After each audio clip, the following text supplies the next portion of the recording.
This session is all about to know the difference between the primary key and the foreign key, and when they are to be used, and in what situations they may be required for this specific purpose.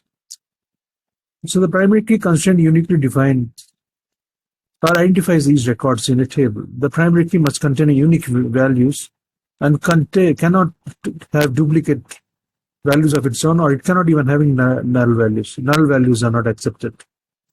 So unique values in the sense it cannot be duplicated.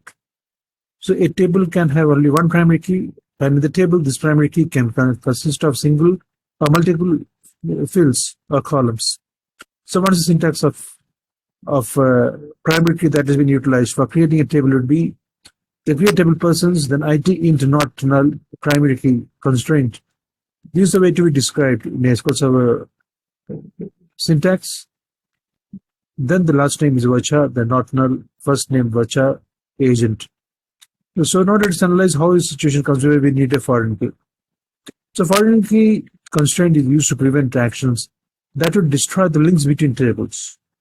A foreign key is a field in one table that refers to the primary key into another table. So we'll discuss this situation with by comparing two tables later on. So table with the foreign key is called the child table, and table with the primary key is called the reference or the parent table. So now let's look at this table called person table. So we can see the person ID is 123, and the last name is also listed. First name is listed. The age has been listed. Now this person ID 123 is been available in the orders table also. That is 332, which order number and order ID. So if we consider this order ID of the person ID of this person table, that is 123, we can see they are unique ones. They are not duplicated, and they don't even they are not having null values. They have specific values. That is 123 with no duplications, and they are unique ones. So any of the match of this person table with the order table with the person ID, then that specific match in the order table would be called up as the foreign key. So here 2, 3, 3, 1. They are the foreign keys with respect to the order table, and when you take 1, 2, 3 in the person table, they are called the primary key.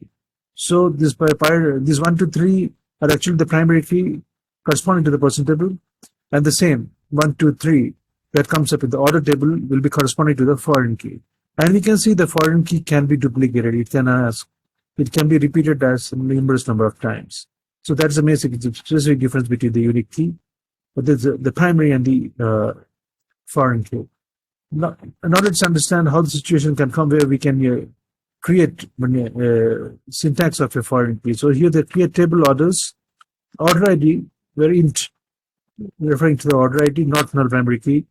Then order number, int not null. The person ID, int foreign key referencing persons. So this was the one that is having specifically this syntax could have been used for creating this particular orders table, where we can put as this person ID as the foreign key option. So this is the one specifically we could have used for creating this table. So this is such an example how we can differentiate a primary key with a foreign key.